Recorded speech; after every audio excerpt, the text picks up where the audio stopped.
membahas tema tentang neoplatonisme dan tradisi filsafat dalam Islam. Nanti dibawakan oleh Rizky Sahrul Mubarak, ada ya? Kemudian Muhammad Krishna Haunan, lalu Trigani Saputra nggak ada ya? Muhammad Komarul Huda. Oke, Anda bertiga bahas tema tentang neoplatonisme dan tradisi filsafat dalam Islam. Jadi di awal memang kita semacam mereview ya, nanti sampai UTS di mereview kita misalnya baca peripatetisme, walaupun kalian sudah belajar sebelumnya dan kalian mestinya harus lebih intensifkan diskusinya ya. Karena yang diskusi itu saya catat namanya, itu saya beri nilai juga, soalnya yang nanya-nanya itu kan biar memancing semangat untuk berdiskusi. Kemudian yang presentasi juga pasti beda nilainya, cara menjawabnya kan beda, mana yang banyak ngomongnya gitu kan, nah yang berkualitas ngomongnya gitu. Nah nanti di Islam kontemporer kita baru studi tokoh nanti ya, kita bicara Arkom, nanti Nasr gitu, setelah UTS ya. Maka kalian enjoy saja, nikmati materi ini dan diskusikan dengan baik. Sebaiknya dibaca juga ya. Kalau kita bicara tentang peripatetisme itu kita tahu, jadi bahasa sederhananya Aristotelian ya.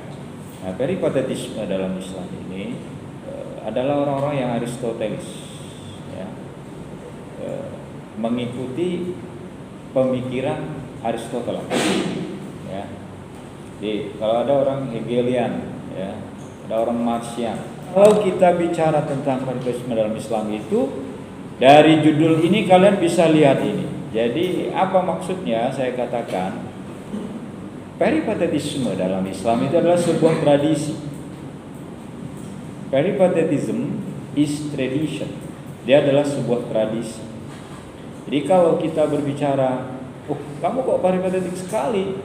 Ya itu sebenarnya sebuah tradisi di mana kita mengikuti cara berpikirnya Aristoteles. Ya, Aristoteles kan dia jalan-jalan. Filsuf dulu tuh beda dengan kita. Kalau sekarang kan kami diundang orang bicara tentang filsafat di masjid ini, diskusi itu diundang. Karena udah beda zaman kan.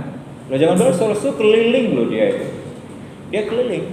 Main dia disebut dengan al-syaiyah itu maksudnya adalah orang-orang yang jalan-jalan. Dia keliling. Ayo sini dengarkan saya ini bicara tentang pemikiran-pemikiran saya. Lalu ada orang mengerubuti dia. Gitu kan. Plato dia punya akademi ya, semacam. Jangan kalian bayangkan dia punya universitas gitu. Dia hanya ngajar orang di rumahnya. Di zaman dulu sudah ada akademi Plato ya. Plato's Academy. Sudah ada itu. Dan kenapa begitu? Karena dia capek mungkin dia jalan-jalan kan, udah bawa aja orang ke rumah. Nah, dia lalu menyampaikan pemikiran-pemikiran. Ilmuwan dulu tuh sehebat itu gitu. Mereka militan dalam dalam menyampaikan pemikiran-pemikirannya. Oke. Kalau peripatetisme dalam Islam itu sebagai sebuah tradisi ya, kita bisa melihat ya dalam tradisi yang dilakukan oleh Aristoteles. Bahwa ia berkeliling di kota Athena, lalu dia menyampaikan pemikiran-pemikirannya ya. Lalu orang yang mengikuti pemikirannya itu nggak mesti harus jalan-jalan, tetapi menelusuri pemikiran Aristoteles inilah yang mereka disebut dengan peripatetis. Ya. Di dalam dunia Islam, karena kita bicara tentang filsafat Islam kontemporer, ini adalah pengaruh yang luar biasa. Awalnya itu peripatetis itu bukan dari Islam sebenarnya. Ada murid-murid Aristoteles. Jadi ada Andronikos, ya, ada Alexander Aphrodisias yang terkenal ini, dan ada Theocritus. Ini murid ini. Ketika Aristoteles sudah meninggal, mereka merasa sesuai dengan apa yang disampaikan oleh Aristoteles ini. Lalu murid-muridnya ini yang menyampaikan atau yang melanjutkan pemikiran-pemikiran Aristoteles. Karena kita dengan guru kita nggak mungkin jauh beda kan. Walaupun kita misalnya ada satu sisi yang berbeda dengan guru kita, tapi pada sisi lain kita banyak kesamaan-kesamaan. Makanya tidak mengherankan dalam Islam misalnya mazhab Hanafi ya mempengaruhi setelahnya itu Maliki mempengaruhi muridnya, Syafi'i mempengaruhi muridnya Hambali. Walaupun mereka itu di 4 mazhab yang muktabar itu ya, itu tidak mesti sama. Ya. Buktinya kita dalam sholat tarawih aja beda. Ya kan? Ada yang sholat tarawihnya 20. Ada yang sholat tarawihnya 8. Ya kan? Kalau misalnya NU, tarawihmu berapa? 20. Kalau yang Muhammadiyah misalnya 8. Loh, kamu kok NU tapi kok tarawihnya 8? Saya kalau urusan sholat tarawih saya ikut Muhammadiyah. Kan orang kayak gitu. Teman saya NU Muhammadiyah, penokoknya bantem, mana hati Muhammadiyah? Gitu loh. Kamu nggak tahu kalau di Muhammadiyah itu rokok itu apa hukumnya? Haram kan? Haram rokok itu. Gitu. Tapi kamu tokoh Muhammadiyah kok ngerokok? Saya bilang gitu. Ya, dia bilang baliknya tadi itu. Saya urusan rokok, saya ikut NU. Kalau ikut tarawih saya Muhammadiyah, saya nggak kunut Muhammadiyah, gitu ya kan? Ya silakan aja ya. Orang punya hak untuk melakukan apa yang terbaik dalam hidupnya. Tapi itu menunjukkan bahwa dari sumber yang sama kita itu bisa berbeda dalam interpretasi. Makanya kalau di dalam tafsir itu, kalau misalnya kita bicara tafsir ya, kita melihat sendiri Al-Quran itu ada berapa Al-Quran itu? Cuma 1 kan? Tetapi ternyata tafsir terhadap Al-Quran itu sangat banyak. Dalam Islam orang 4 ini yang paling terkenal sebagai murid-muridnya Aristoteles. Jadi Al-Farabi, Ibnu Rushd, Al-Kindi, Ibnu Sina dan beberapa filsuf lain, sesungguhnya masih ada beberapa juga. Tetapi mereka ini yang sering disebut juga oleh orang Barat juga, menyebut istilah dengan second teacher, ya, the second teacher. Mereka ini adalah guru kedua setelah Aristo dan justru dari dunia Islam.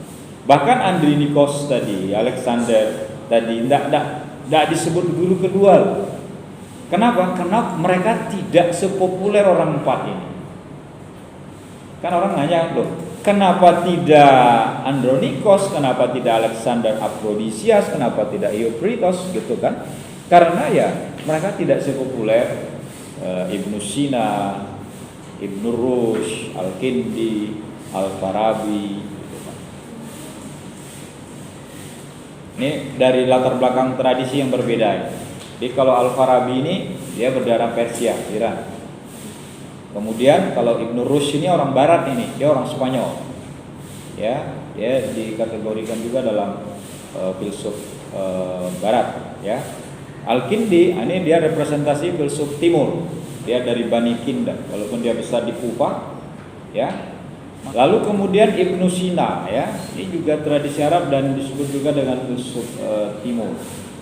Nah, maka kalau pengaruh Aristoteles terhadap mereka ini itu memang sampai seperti Ibnu Rushd, Al-Farabi disebut dengan sebutan komentator Aristo.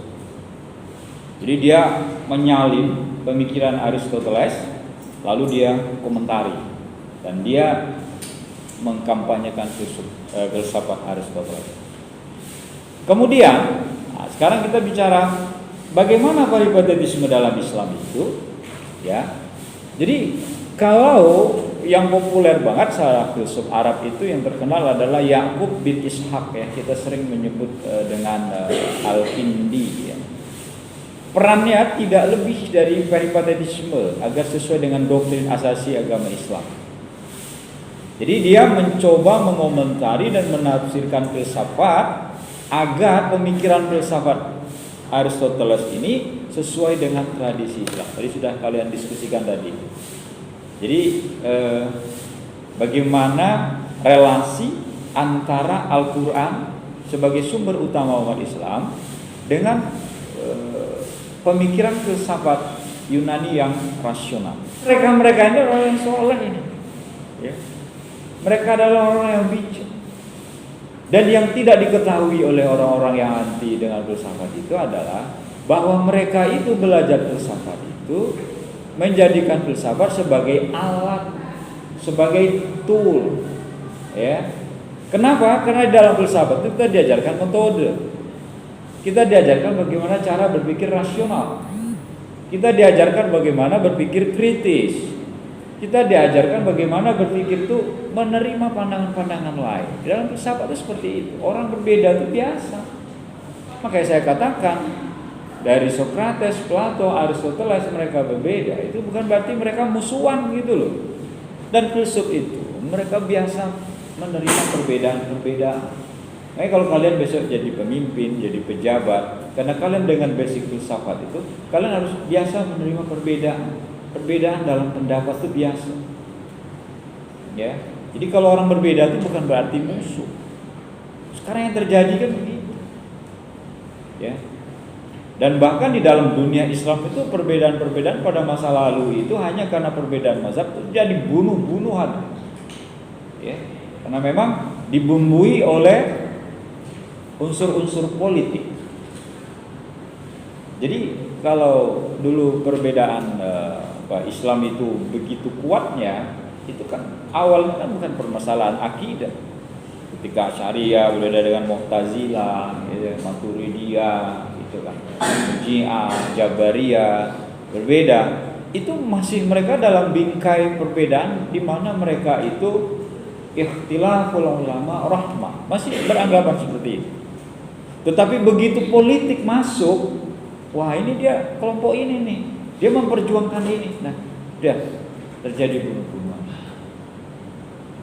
Ali terbunuh, anaknya Hasan Hussein terbunuh gitu. Itu ya karena faktor itu. Makanya kita tidak mendengar bahwa sejarah ditorehkan di Yunani itu para filsuf itu membunuh filsuf yang berbeda. Tidak ada kan kita dengar. Kita hanya membaca bahwa mereka itu begitu tolerannya mereka. Bagaimana mereka menghargai pandangan-pandangan orang yang berbeda dengan. Nah, metode ini yang kita gunakan dalam berislam itu seperti ini. Jadi, kalau Islam itu masih suka saling menyalahkan dan menganggap kelompok-kelompok yang berbeda itu musuh, Islam itu tidak akan pernah maju. Amerika menjadi sebuah negara besar itu bukan karena satu entitas, karena di sana ada orang Irlandia, di sana orang keturunan Belanda, di situ ada orang Inggris, di situ ada orang Italia, di situ ada orang Jerman, mereka ngumpul di sana, ada orang Asia, dia menjadi bangsa yang besar. Kenapa? Mereka berusaha menghormati keragaman, dan berarti mereka sudah sepenuhnya menghormati ya. Karena kulit hitam juga masih belum bisa diterima dengan luas di Amerika. Tapi fakta mereka buktikan, Presiden Amerika pernah berkulit hitam. Siapa? Ya, Barack Obama. Coba. Wakil presidennya sekarang tuh berdarah Asia. Perempuan pertama wakil presiden Amerika. Berdarah India. Orang Inggris itu. Ya. Perdana menterinya turunan India, wali kota London, Muslim malah, ya, kan hebat itu. Makanya mereka maju. Emang kita itu hakikatnya manusia itu berkembang, berbaur bersama gitu loh. Dunia ini milik Allah, bukan milik kita. Ya, kalau kita kembali ke agama ini kan kita cuma numpang aja. Bahkan orang-orang tua Jawa menyebutkan, nenek moyang kita menyebutkan urip mung sekedar mampir ngombe. Lama nggak minum itu? Nggak lama minum itu. Ya, bentar minum. Ngopi itu nggak lama. Kecuali kalian ngafe berjam-jam gitu ya. Nah, jadi kalau kita kembali ke yang tadi bahwa peripatetisme dalam Islam itu memang ada unsur mengomentari, Ya, ada unsur menafsirkan, interpretasi. Jadi menginterpretasi filsafat Yunani ke dalam Islam. Ya. Kemudian disesuaikan dengan doktrin-doktrin Islam. Berpikir orang filsafat itu pasti beda, tidak sama itu orang filsafat itu dengan orang yang tidak belajar filsafat itu. Nah, kemudian ini yang harus kalian pahami, bagaimana corak peripatetisme dalam Islam. Ya, filsuf Muslim tidak sepenuhnya mengikuti Aristoteles. Tolong dicatat ya. Jadi tidak sepenuhnya. Kenapa? Karena kita sumber utama kita tuh di samping akal itu adalah Al-Quran. Jadi nggak sepenuhnya kalau kalian menyebut Ibn Rushd itu Aristotelian tulen, tidak. Jadi pandangan-pandangan yang tidak sesuai dengan pandangan-pandangan Islam, ya, mereka juga tidak sepenuhnya menerima. Ya. Dan uraian-uraiannya dulu kan tidak penjelasan-penjelasan filsafat awal itu di masa mereka itu kan belum sekritis sekarang ini. Misalnya kita bicara tentang etika saja, tentang akhlak. Ya. Konsep etika atau sebagai sebuah ilmu itu kan walaupun Cicero sebelum Aristoteles itu sudah bicara tentang konsep etika itu, tapi dia sebagai sebuah ilmu itu belum muncul. Baru Aristoteles dengan buku menulis teori etika dengan Nicomachean etika Nicomachean itu baru muncullah teori-teori etika. Ya. Sama halnya ketika ada orang kelompok di luar kelompok Islam, bukan di luar Islam, yang menolak tasawuf dalam Islam. Ya, saya nggak akan mengulang lagi lah, karena kelompoknya itu aja kan.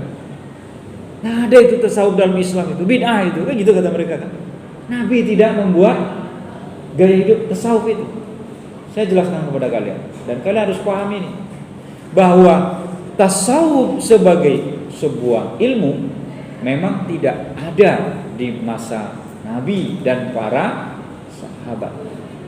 Tetapi praktek-praktek hidup tasawuf itu sudah diajarkan oleh Nabi.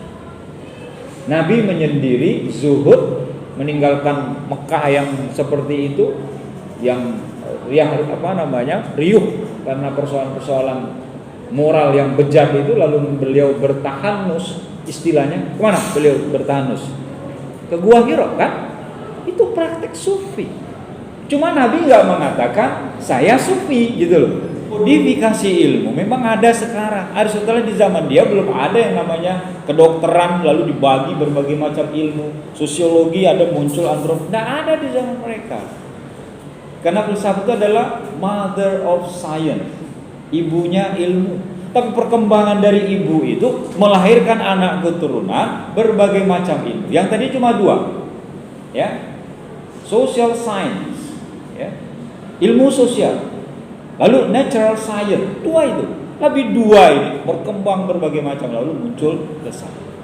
Sebenarnya setelah tidak ada ilmu-ilmu yang sekarang kita pelajari. Kalau kalian belajar ilmu-ilmu yang di luar pakem filsafat ya. Tetapi filsafat itu mengalami dinamika dan perkembangan dari masa ke masa. Ya. Nah, jadi kalau kita melihat ajaran Islam itu, misalnya kita bicara tentang Platonisme, Plotinus dan ajaran Islam itu, gabungan-gabungannya kayak Plotinus itu kan mempengaruhi ilmu tasawuf dalam Islam ya. Kemudian gerakan, nah, ini yang menarik ya. Kalau dia disebut sebagai sebuah tradisi, peripatetisme itu betul bahwa tradisi Yunani dibawa ke tradisi Islam. Istilah-istilahnya masih bawa istilah Yunani. Ya. Walaupun sudah dirubah dari peripatetis menjadi masyaiyah, bahasa Arab kan. Filosofos menjadi falsafah. Jadi dari bahasa atau filosofia menjadi falsafah. Berubah. Tapi perubahan nama itu juga mempengaruhi cara orang menginterpretasi. Sehingga gerakan pemikiran dunia Islam mengalihkan pemikiran para filsuf dari dalam bentuk penerjemahan dan komentar. Ada 3, penerjemahan, komentar, dan penafsiran. Ada 3 ini kata kunci. Ini cirinya. Jadi gerakan nerjemah dari awal. Nah, kita mulai dari awal kan. Bagaimana transfer ilmu dari Yunani ke Islam. Ya. Dari Yunani ke bahasa Syria ke bahasa Arab. Ya, lalu filsafat masuk ke dunia Islam. Lalu kemudian dikomentari. Ya, teori ketuhanan Aristoteles itu begini, teori ketuhanan Plato itu begini. Misalnya paling populer kan teori Plato tentang dualisme itu kan, atau ideanya Plato. Itu dalam Islam ramai itu dibahas tentang ruh yang abadi itu seperti apa. Apa betul ruh itu abadi? Walaupun dalam kenyataannya kita mengatakan ruh itu memang diberi oleh Tuhan ke kita, lalu Tuhan nanti ngambil lagi ruh itu. Jadi yang mati bukan ruhnya, tetapi kitanya ketika ruh itu dicabut, diambil oleh malaikat pencabut nyawa. Dan nanti ketika kita dibangkitkan, roh itu akan dikembalikan lagi ke tubuh kita masing-masing. Insya Allah nggak akan keliru, akan kembali ke orang-orang yang dulu memegang roh itu. Sekarang kan bisa aja data-data kita kembali, karena malaikat pencabut nyawa nanti sudah mencatat gitu, ya. Masa tertukar gitu kan. Nah, kemudian penafsiran, multi interpretasi. Jadi kalau tafsir-tafsir dalam teori-teori filsafat yang berbeda itu, apalagi misalnya di dalam hermeneutik misalnya, ya. Kenapa hermeneutik itu kajian terhadap teks? Walaupun nanti orang hermeneutik akan bicara dengan sederhana, biarkan teks itu berbicara. Gitu. Kenapa? Karena ya akan banyak itu orang menafsirkan teks. Sudah belajar hermeneutik?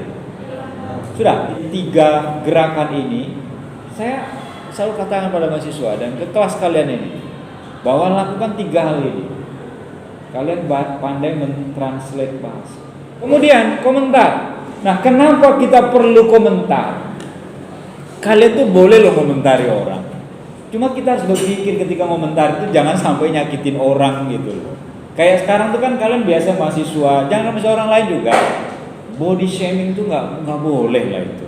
Ya, saya sering bilang janganlah kita menyapa orang dari bentuk tubuh, bentuk muka, bentuk rambut gitu. Kita ngomentari, kita bicara, kita ngomong sama orang, silahkan kita ngomentari sesuatu. Ngulik tuh nggak apa-apa ngulik gitu, tapi kita sesuatu yang positif lah gitu kan. Tapi jangan dengan bahasa-bahasa yang tidak baik. Kalau Al-Quran itu kan sudah mengatakan qulu qaulan sadida, itu kan luar biasa ya. Dalam hadis Nabi disebut kita nih uwin ya untuk Islam gitu loh. Fal yakul khairan au yasmut. Bicara tuh yang baik dong, gitu ya. Jangan bicara yang tidak baik. Kalau nggak bisa bicara baik, ya diem aja. Gitu. Ya, lalu penafsiran ini. Jadi banyak penafsiran terhadap pemikiran-pemikiran para filsuf yang ada pada masa lalu. Baik, sampai di sini ada yang ditanyakan? Belum sarapan kelihatannya. Ya, baik, kita tutup. Assalamualaikum warahmatullahi wabarakatuh.